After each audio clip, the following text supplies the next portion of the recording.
Welcome to the James Rice Show, a humorous, entertaining, and sometimes thought-provoking look at teaching and studying abroad.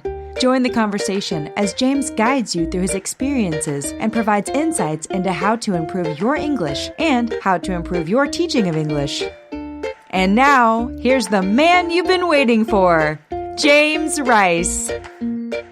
Coming up on this week's episode, why do adults struggle to learn a second language? Dr. Arkady Zilberman joins us to discuss his research. Plus, 24 U.S. colleges and universities hit with COVID-19 lawsuits. And another study abroad research paper released this week.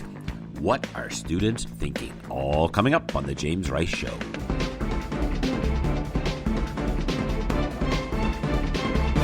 Hello, my students and fellow educators out there. Welcome to this week's episode of The James Rice Show. I am James, broadcasting from Toronto, Canada. And yeah, Canada, we are entering day 60 of our quarantine self-isolation here. Thank you to everybody who has asked me, how am I doing and how's Canada doing? We are doing very, very well here in Canada, I must say. Positive news coming out of Canada. Everything is going well. I mean, it could be better as always, but we are beginning to open up a little bit here in Canada. So that's great news. And it's just a matter of time, I think, for us as we have really flattened the curve here in Canada. Now, some of you may be listening to the show, maybe new. Just a reminder, Mondays we put out our new episodes. Tuesday, we have IELTS tips. So a lot of you are following those. So that's great. I'm glad I can help out with some IELTS advice, how to get that high score on your IELTS exam. Wednesday, we do a fun little segment called English is Crazy. Yeah, and you guys know that. You guys know how English is so crazy. Thursday is Teacher Talk. So if you're a teacher teaching English as a second language or just teaching in general, sometimes we have some great stuff for any types of teachers. Last week we had Rachel Weinstock on talking about the virtual camp that she created. It's amazing.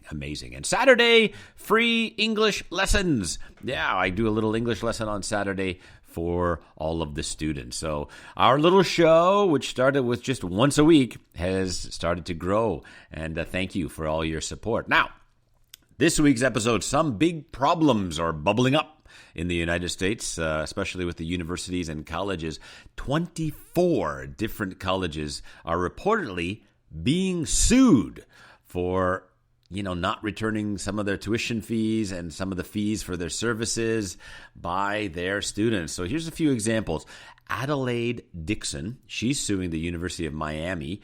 She argues that when the coronavirus pandemic took hold and the campus is closed, she was deprived of the benefits of on-campus learning.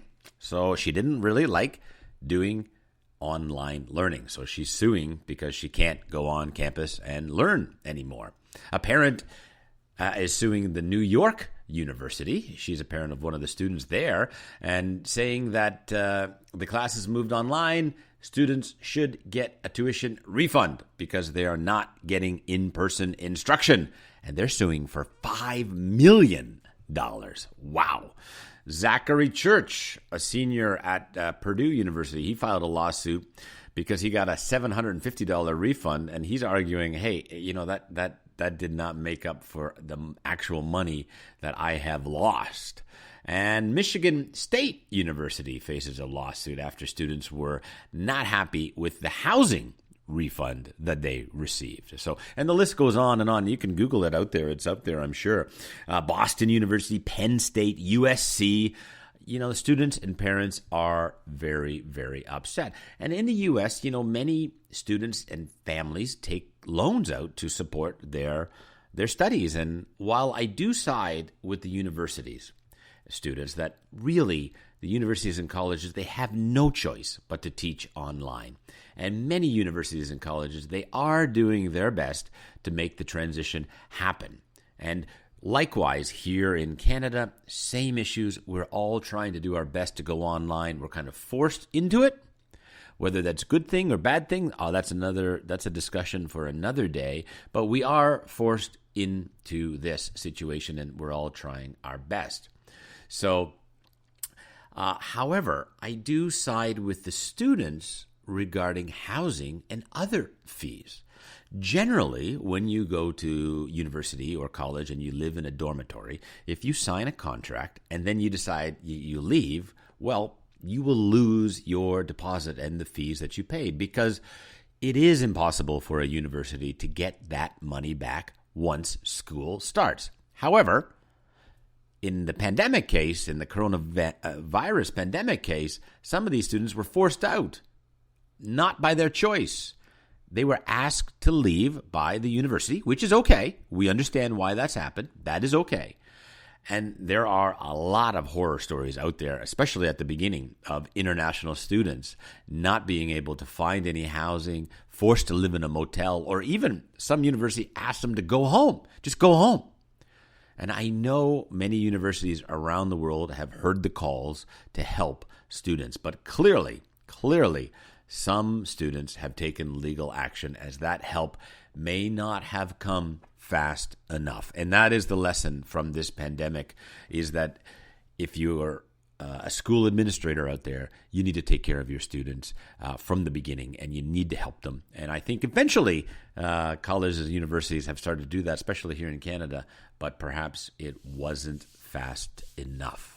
All right, so coming up a little later, we will discuss the new IDP research about what their 6,900 participants of that study are saying about studying abroad. Yeah, but first, today we have Arkady Zilberman coming up on our show to try to answer these questions. Why do some people learn a foreign language easily, while most adults have a hard time coming to grips with a foreign language and then simply give up? Why does that happen? Now, Arkady is a fascinating man, and you're going to hear him in the interview. He does not believe in traditional language teaching. He believes traditional language teaching produces a very low success rate.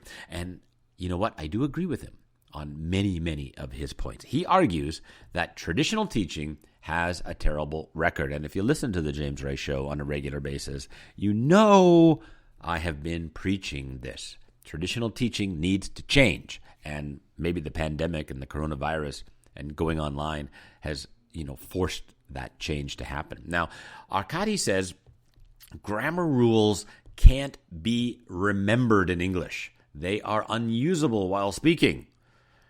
He also says that traditional teaching does not teach you how to start thinking in English from the start. Yeah, one of the big challenges. Always, I know you students out there, you hear your teachers say, think in English, you got to think in English. And you're like, how can I think in English? How do I do that? Well, Arkady, will explain how to do that. It's fascinating. Yeah. Now, traditional language teaching does not stop cross-translation. Yeah.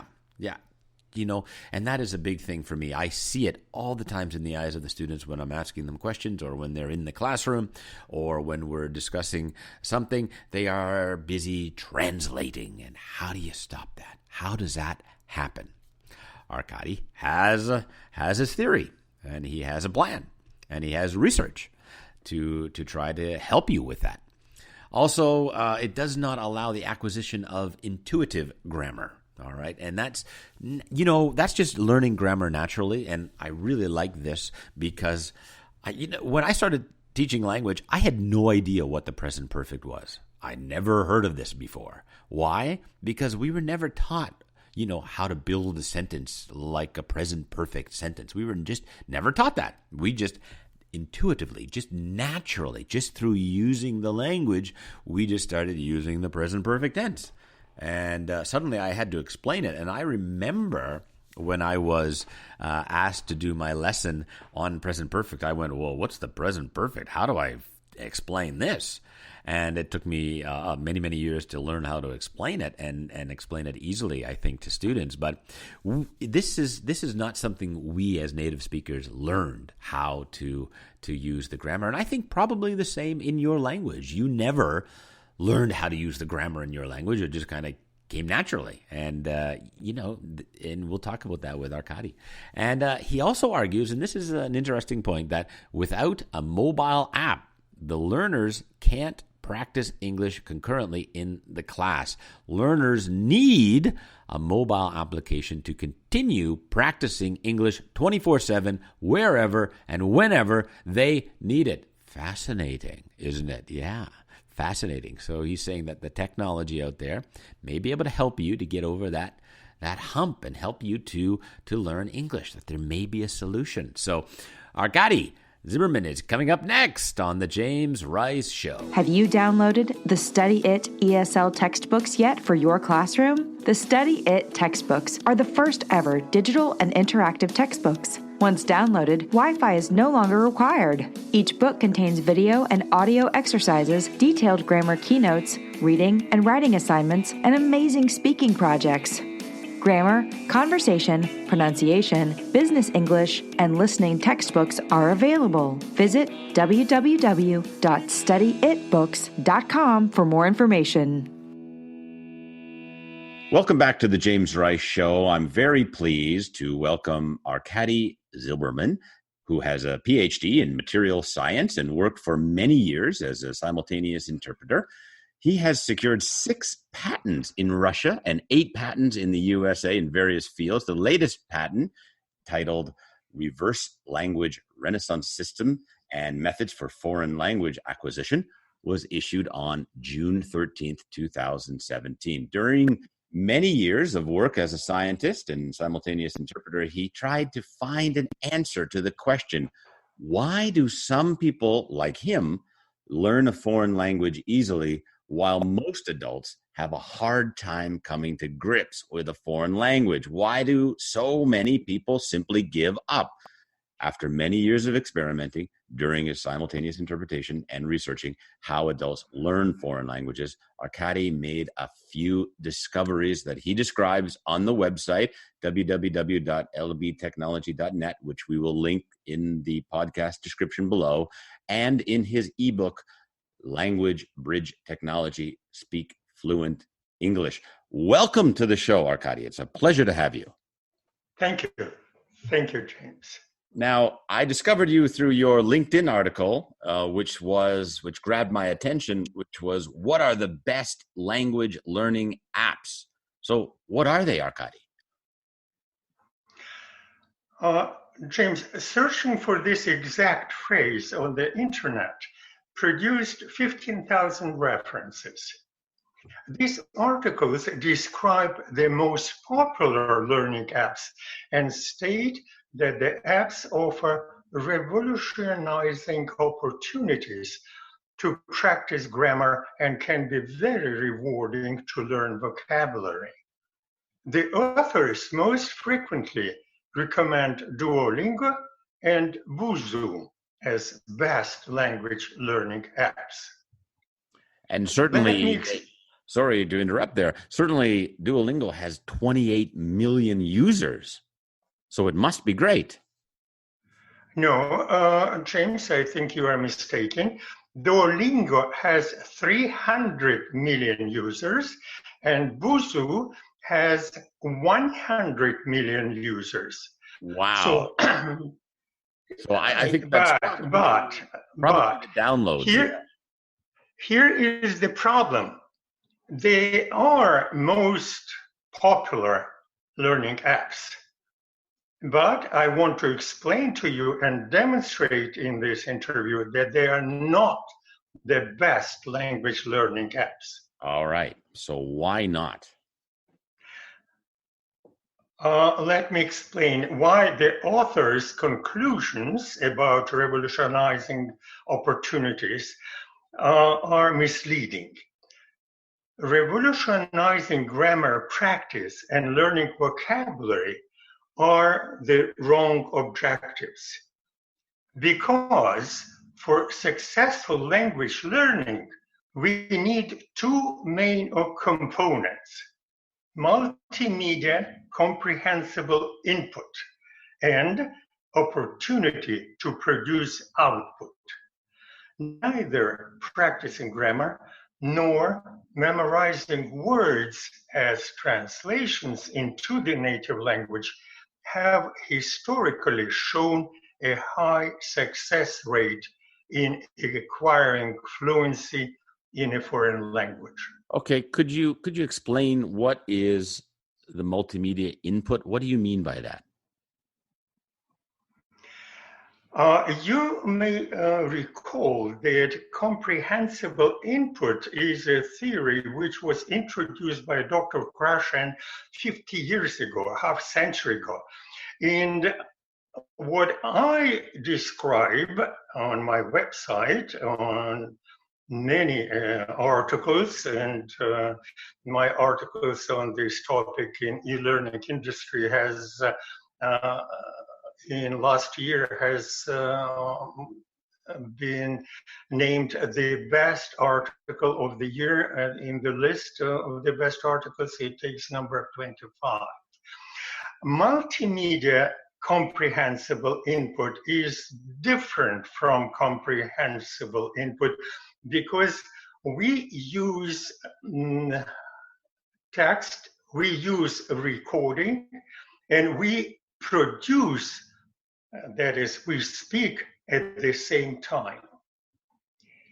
So multimedia allows you to load your brain with 3 actions at the same time. You read the text with your eyes. You are listening to the recording of the text made by the native speakers and speak aloud simultaneously with the recording. That is called multimedia comprehensible input. It's why we call it comprehensible, because the application has support in the native language organized in a way that precludes cross-translation and allows thinking in the target language from the start. All right, so I am fascinated with how to get students to think in English, for example, or in the language that they're learning.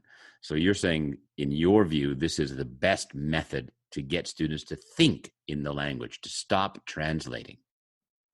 Exactly. And more than that, it is a topic of the 2 patents which I received.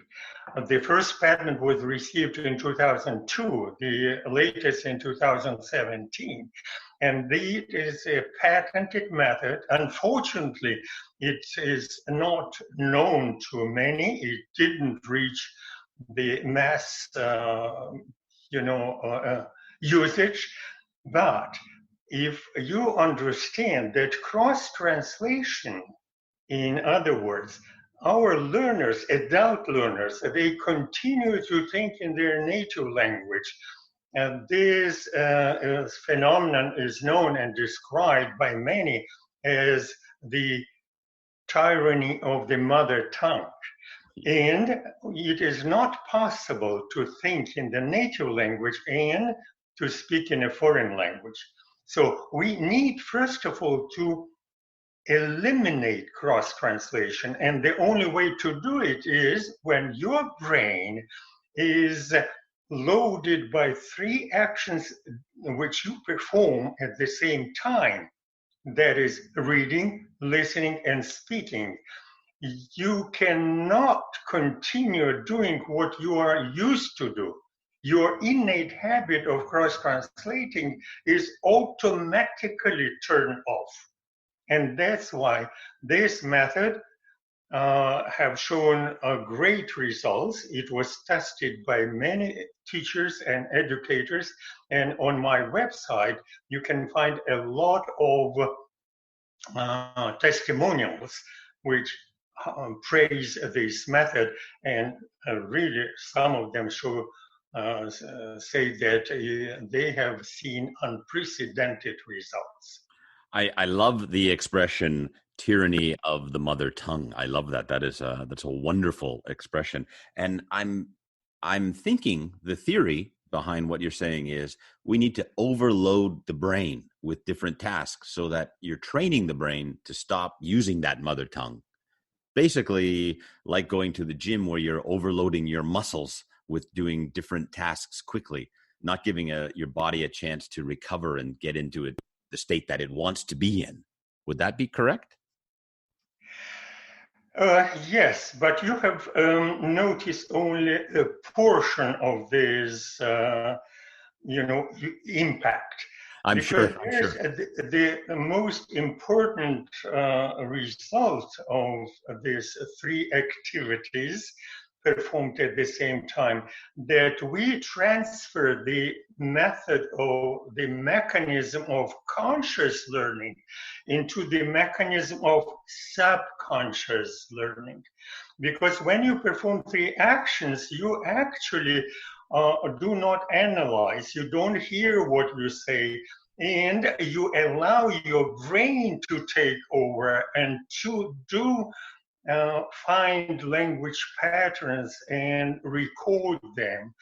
And you would be surprised if I will tell you that in this application, in this method, we do not use grammar rules.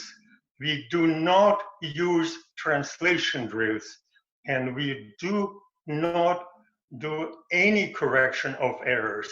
To a traditional teacher, it looks and sounds like ridiculous, but that has a great sense because we use here subconscious training instead of conscious learning.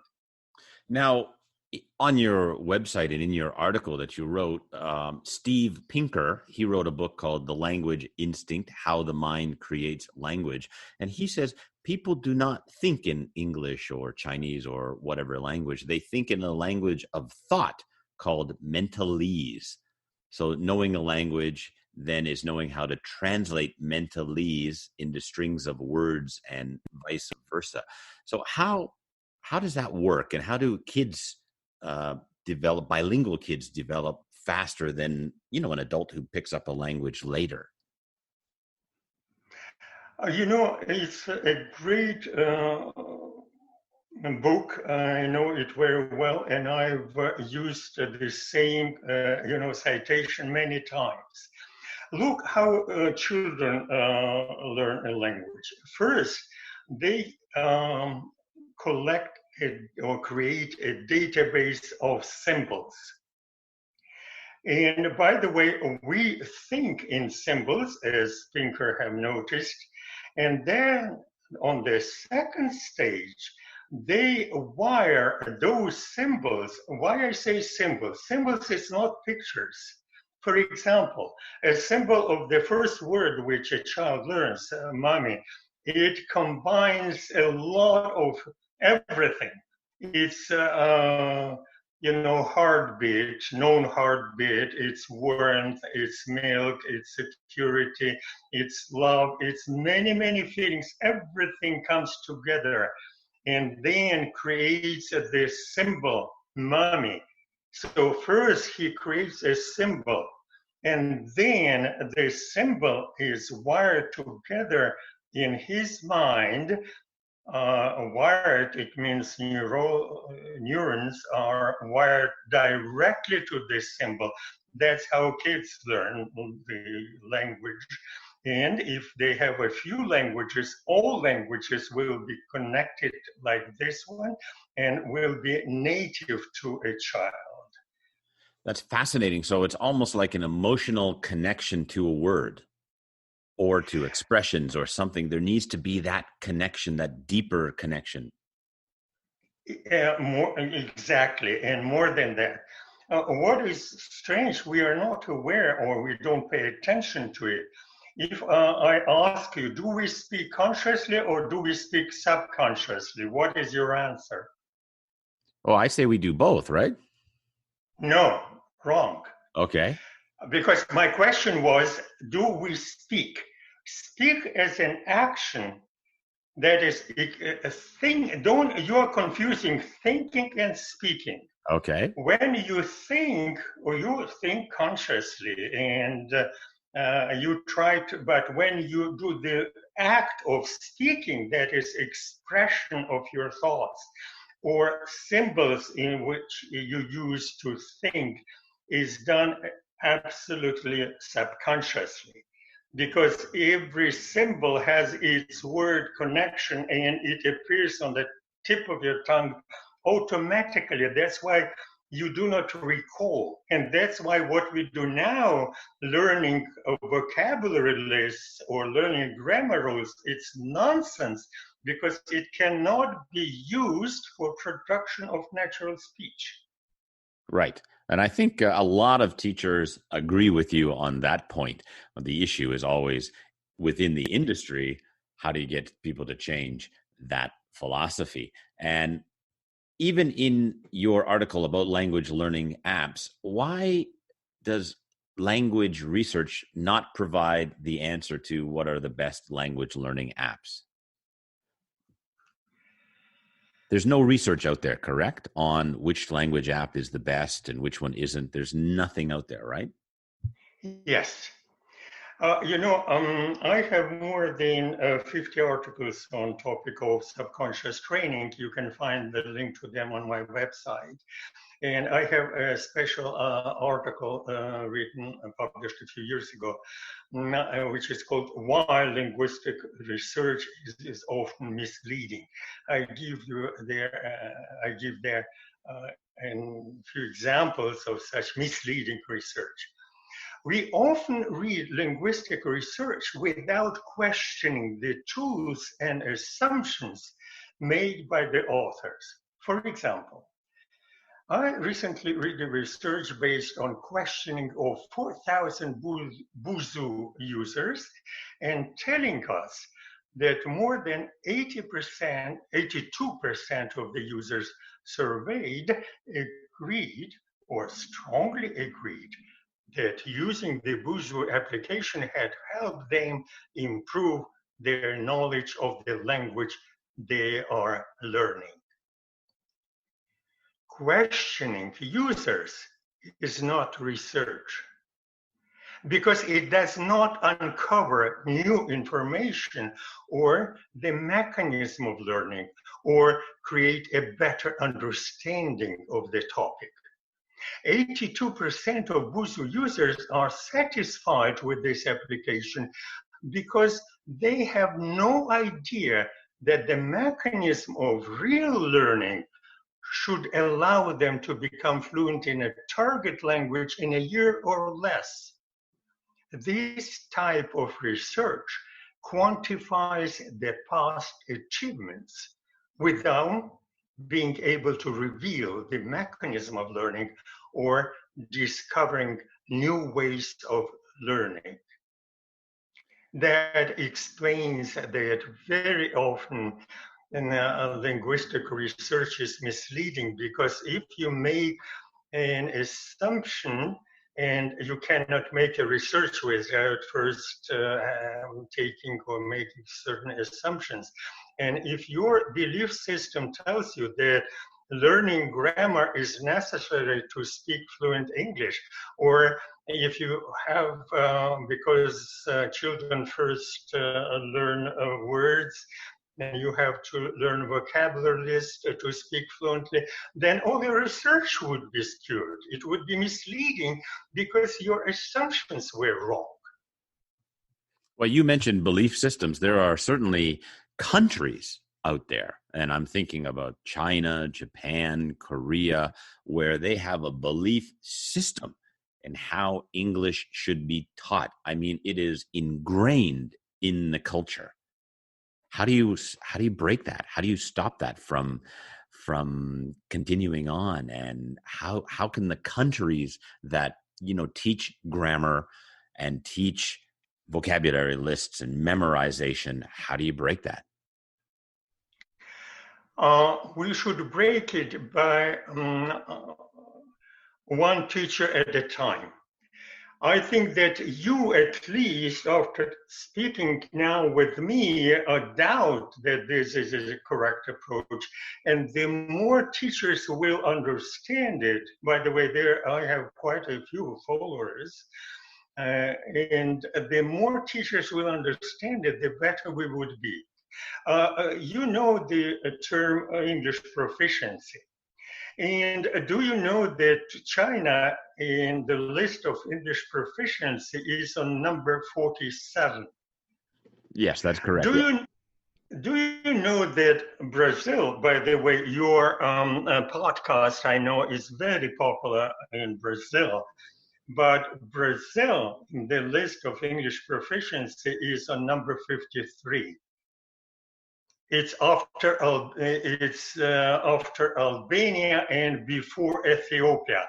Right. The English proficiency in those countries with those belief system is very low.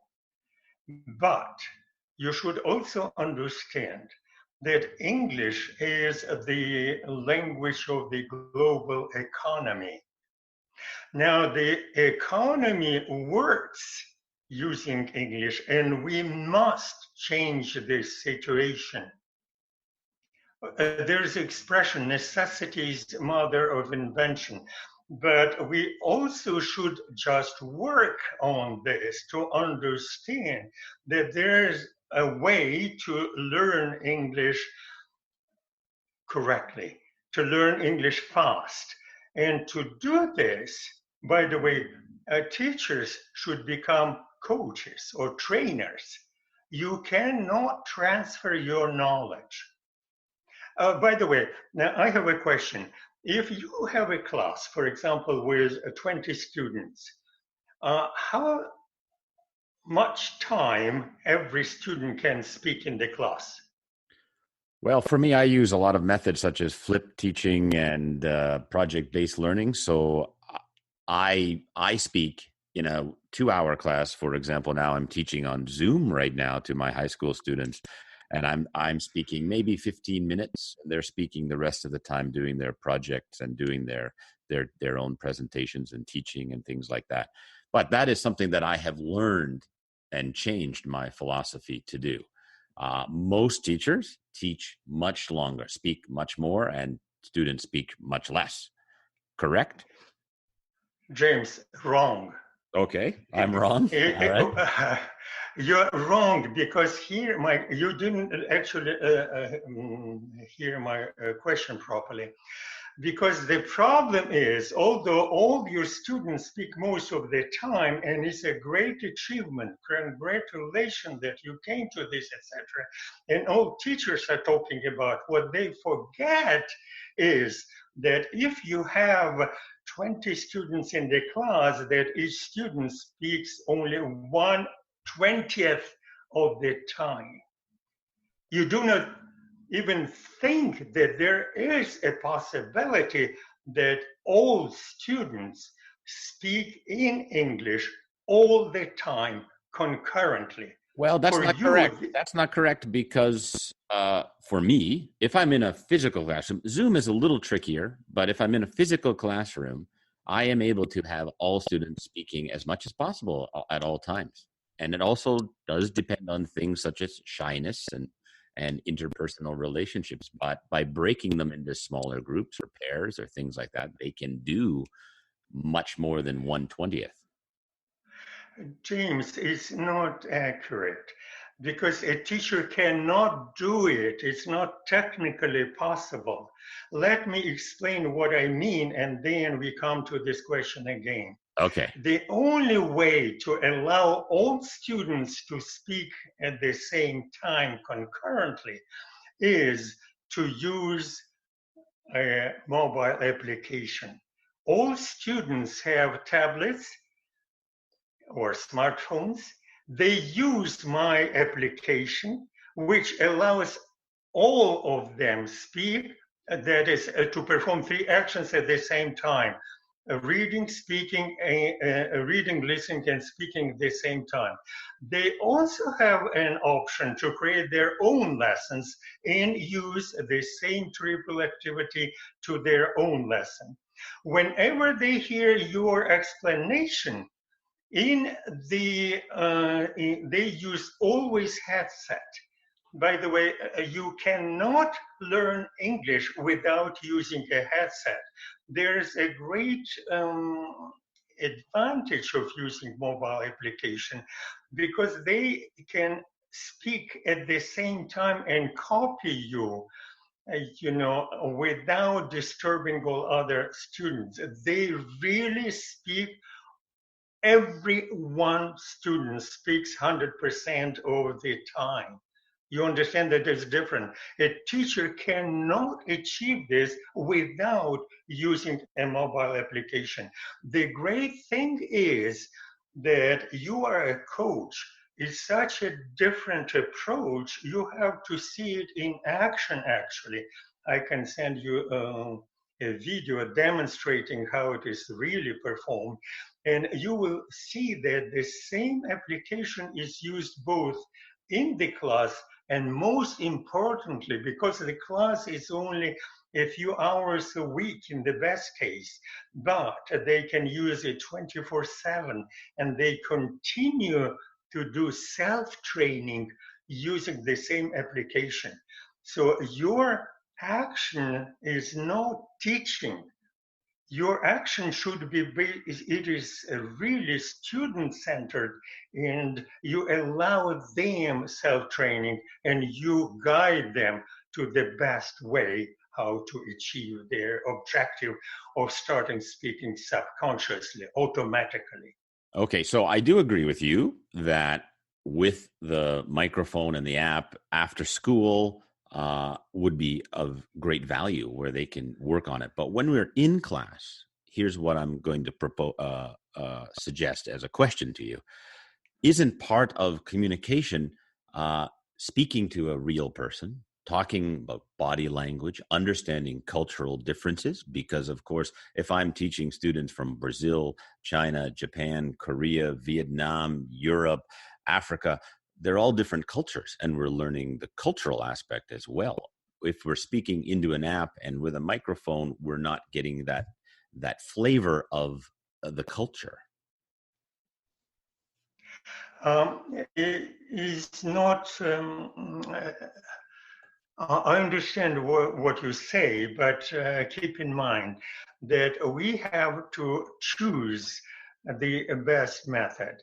And we cannot continue doing what we were doing for centuries because it was shown historically a very low success rate. It's not that important to communicate to a real person. It's our old belief system, because what is most important is to speak, to produce output 100% of the time. And by the way, there is a special drill. It is called one-man show. And the drill is called this way, one-man show, because when you perform it, and you interact. And by the way, I recommend always that students are working in pairs using the same application. So one student acts as a teacher, another as a student, and they swap. Then one becomes a teacher, the next becomes a student, and they listen to each other and correct each other. They interact with each other, but they are doing it through application because it allows them first to do it all in a subconscious mode, most importantly, in a subconscious mode. Yeah, no, I agree with you, Arkady, because we created this actual system in our pronunciation textbooks for Study It, where they're actually correcting each other. So if you've had a chance to look at our Study It ESL textbooks, a lot of what you're saying has been built into those digital textbooks that students can download and use on their tablets and mobile devices. I completely agree with you. Yeah, I think you're just having a little moment there, so we'll let you gather your breath. I do have some questions for you, Arkady, and wonder if you can explain the two systems of the mind, System 1 and System 2. You know, in your article, you talk about why an adult can't learn a foreign language by memorization or using bilingual information. And there's kind of two systems to learning that the brain uses, system 1 and system 2. Could you give a brief explanation of what that is? Yes, the system 1 acts subconsciously. It's quick, acts automatically, quickly. And system 2 is slow system, very slow system. So it's really is synonym to conscious subconscious.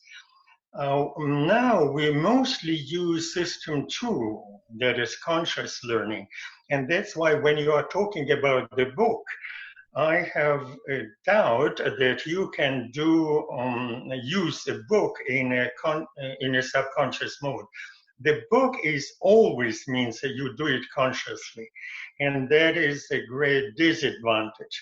Now, if I will ask you a question, how do you think much of your actions are determined consciously and how much subconsciously? Please give me the answer immediately. Like a percentage, you mean? Yes.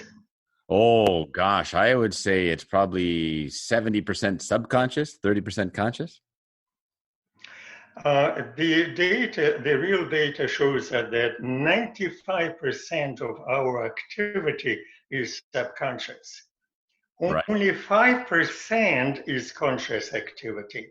It is surprising that we still use conscious to learn a foreign language. It should be done subconsciously because subconscious does not have forgetting curve. Subconscious opens, that is system 1, opens the door to unlimited bank of keeping or storing your information. Subconscious also is an activity of the mind, of your brain, to find language patterns and to use them automatically without recalling, because recall is a very slow process. You probably heard many times your students ask you a question. I heard this question 100 times. Why I can write English easily, and when I write it looks pretty good, but I cannot speak. Why? Because speech is a subconscious process. We need to produce about 2 words a second to make it natural, to sound it natural. And there's no way to think or recall it. So there's no way to use system 2, the slow system. And besides, the slow system has a forgetting curve, a polling forgetting curve.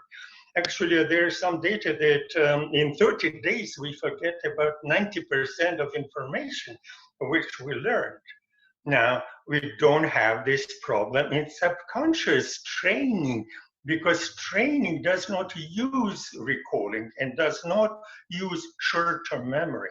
It transfers information, not information, it's actually a skill directly to your subconscious, and allows you to use it automatically. Okay, well, let me tell you what I hear from students. From Asian students, I do hear, why can't I speak? Because I write so well. And many students from China, for example, tremendous writing ability and very poor speaking skills. However, Brazilian students who, as you know, love the podcast here and listen to it a lot, Brazilian students speak very well, great fluency, but don't write and can't use the grammar. Why is there a difference culturally like that? I can explain you the first portion of your question.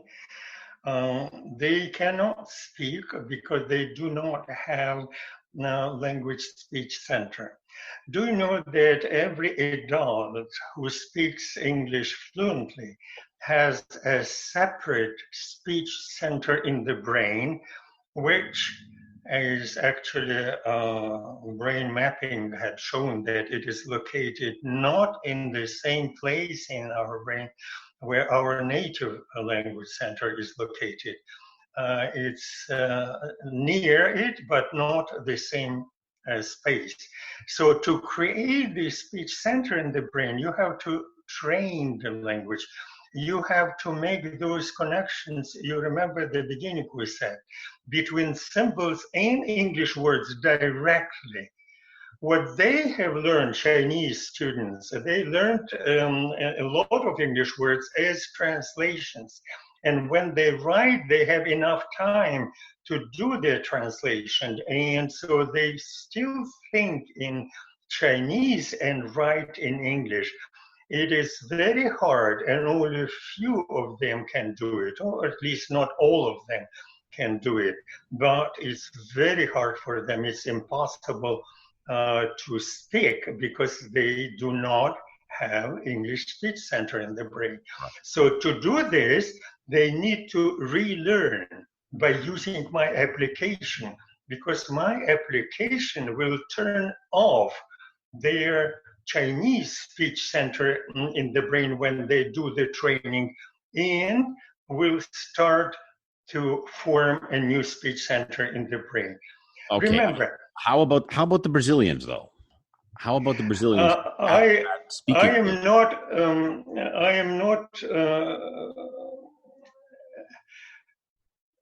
am not aware of any data which will prove what you said. Quite the opposite. I would what I know, Brazilian is even worse than China according to English proficiency because it's number 53, China 47. What I also noticed that Duolingo is the most popular tool, 300 million users, and it is extremely popular in Brazil. It has highest numbers of users in Brazil. Why? Because their belief system is based on this. You have to learn vocabulary lists, and they remember them as translations. So I don't think, or if you have seen it, maybe it's your personal impression, but it's not a statistically proven research. I don't believe that Brazilians speak well and cannot write.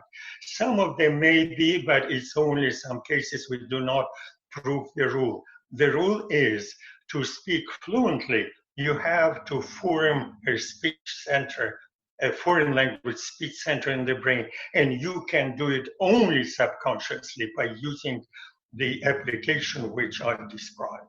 Okay, let me talk about Duolingo. Let me give you the Duolingo argument, what they're saying. They're saying, and I think what they're trying to do is actually monetize the subconscious. And the way their argument goes is that they are gamifying language learning. And what they're trying to do is have the students essentially play language learning games.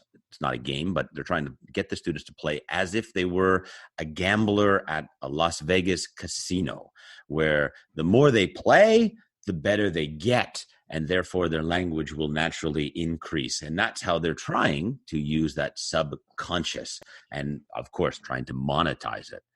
What do you say to people who are saying language learning can be kind of gamified and used such as Las Vegas does with the casinos in the same way?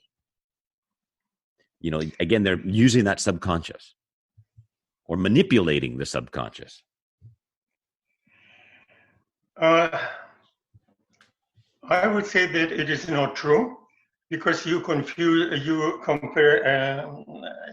apples and oranges, because gamification has nothing to do with subconscious activity. And there are many articles on the usefulness of Duolingo. In my article, Duolingo, how useful it is, a few years ago I published this article, I wrote, if your objective is to speak fluently and use a foreign language for business or study, Duolingo is not useful at all. I would even say it is rather harmful, since it reinforces cross-translation into the mother tongue, the main barrier in becoming fluent in a foreign language. Learners of Duolingo pay a price they are not aware of. It is nearly impossible to think in your mother tongue and speak in a foreign language. Louis von Ahn, the founder of Duolingo, he has given such a response to the question whether it is possible to learn a language only using online tools like Duolingo. His response was, it depends what you mean by learning a language. You can learn to the point where you can navigate and have relatively simple conversations, but you probably won't be writing any great works of literature. English is the language of global economy, and we cannot imagine that this language is limited to relatively simple conversations. Currently, non-native English speakers outnumber the native speakers in the ratio 4-1. Non-native English speakers are in acute need of English learning application that would allow them to achieve fluency in less than a year. Now, speaking of non-native English speakers, how do you feel about standardized testing such as IELTS or TOEFL or TOEIC? What do you think about those tests? Because I think the traditional methods are actually failed. Before I continue, I would like to ask you a question. And please give me the answer immediately. Why I say immediately? Because without thinking, without conscious part, give me your subconscious answer.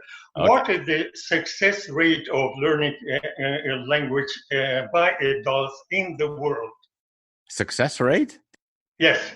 Maybe 20%?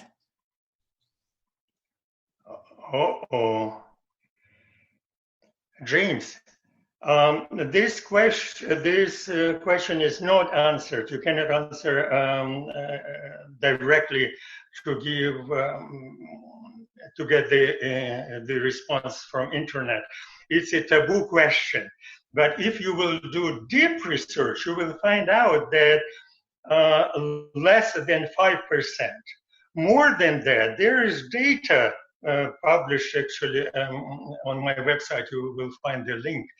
That from all learners of foreign languages in school in the United States, the success rate is less than 1%. So because it's such a low success rate, we have to change. And because the system is wrong. And if the system is wrong, how can we determine that those standardized testing is right? It's absolutely wrong. By the way, do you know that the standardized testing, we don't have anything else. I did invent a new system of so-called testing the active vocabulary, and you can find that information on my website. Or I can talk about and demonstrate how to really test active vocabulary. But those old standardized tests, they are wrong, as the traditional system is inefficient, and they are inefficient because they test mostly your memory. They don't test your ability or so-called, look at this part, reading understanding. You read a passage and they will ask you a question. It doesn't mean much. because they ask question and on your answer determine if you understood it or not. It's wrong because it's testing of your memory. Right. You know, I couldn't agree with and you more. there's another proof. Do you know that 25% of Chinese students who came to the Ivy League universities in America, there was such an article published a few years ago, 25% of them failed and returned back home. They could not overcome their problem with English language, although they have the highest scores of all those standardized tests. Standardized test is as inefficient as the current traditional method of teaching. Okay, so final question, because thank you so much. We've been talking much longer than we originally had planned, but it's a fascinating discussion. Final question, listening to your thoughts and suggestions and ideas, I mean, they're very big and they're very broad, and you are suggesting that we need to start one teacher at a time. How can we make the changes that you want to see in the education system? What are those baby steps that we need to do? Oh, first of all, we need to, to talk about it. We need to best maybe, and it was a great idea that instead of you only talking on your podcast, you interview, you discuss it.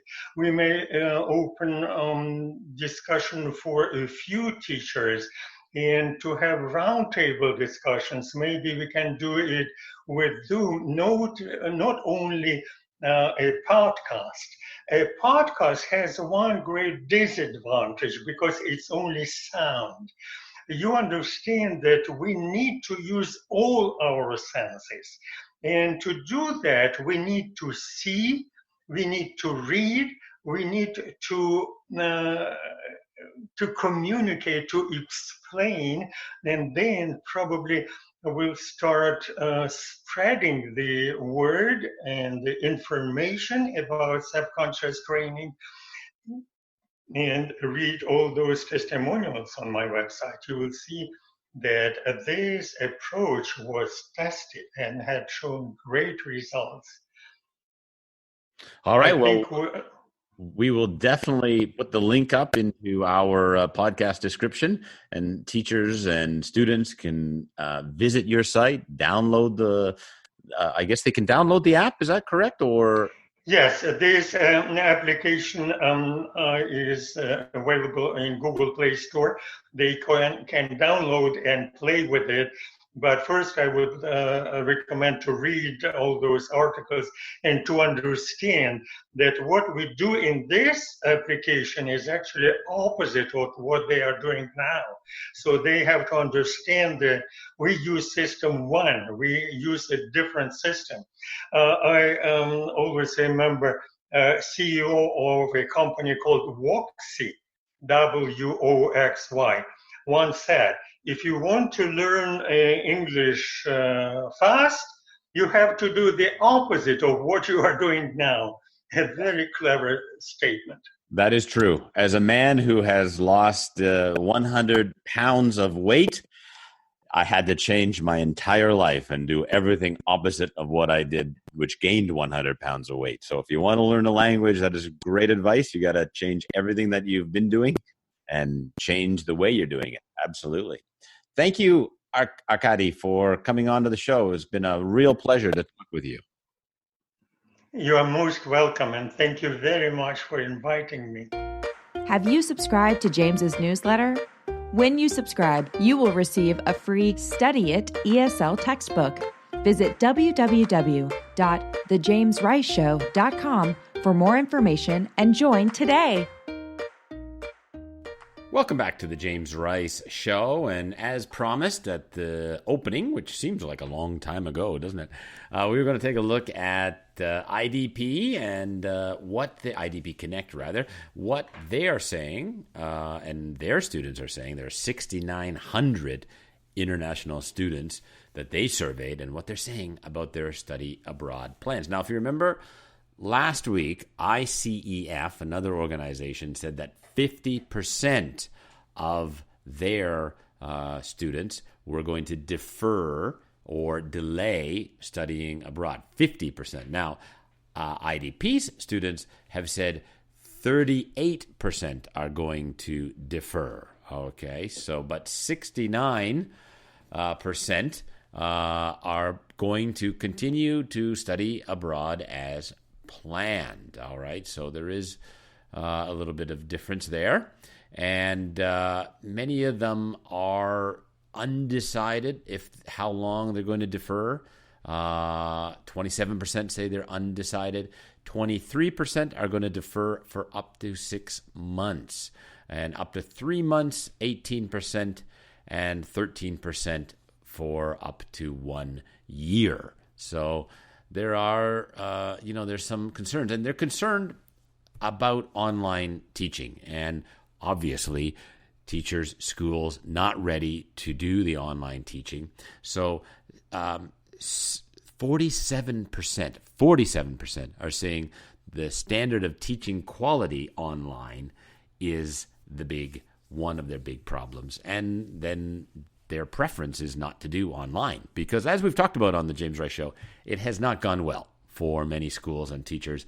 And not that the online learning is not good or cannot be good, but essentially the material, the content, the teachers have not been trained, and it's just Zoom lessons, and basically they're just substituting for regular teaching for online teaching. They're not actually doing a whole lot. Now, destination country perceptions. This is one of the fascinating things that's come out of this survey.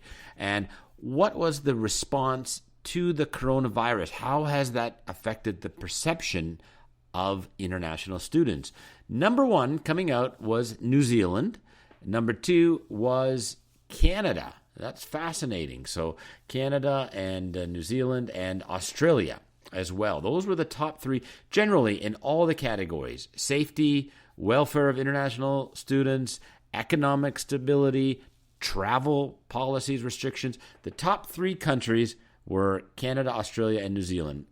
One of them they were all kind of flipping around there between the three countries. And that's fascinating. U.S. and U.K.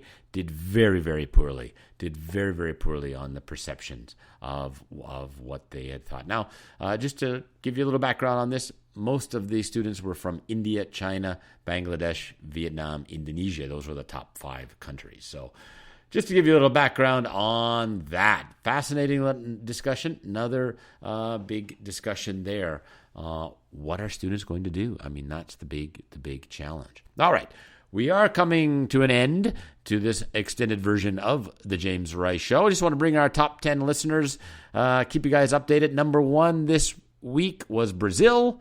Number 2, Canada. Number 3, Japan. Number 4, the USA. Number 5, Saudi Arabia. Mexico next. Korea. Ecuador. Well, welcome back. Ireland and Thailand was number 10 this week. So a little bit of a mix this week. So thank you guys so much for all of your support and all of your care. As I mentioned at the top, you guys sending me messages of support, and we're doing fine. We're going to be okay, I hope, in Canada. I hope we can get this all under control and we'll get back to normal. So thank you guys so much, and I wish you all the best. And remember, stay safe, and remember, be crazy. Thanks for listening to The James Rice Show. Don't forget to subscribe to our newsletter and send us your questions or comments at www.thejamesriceshow.com.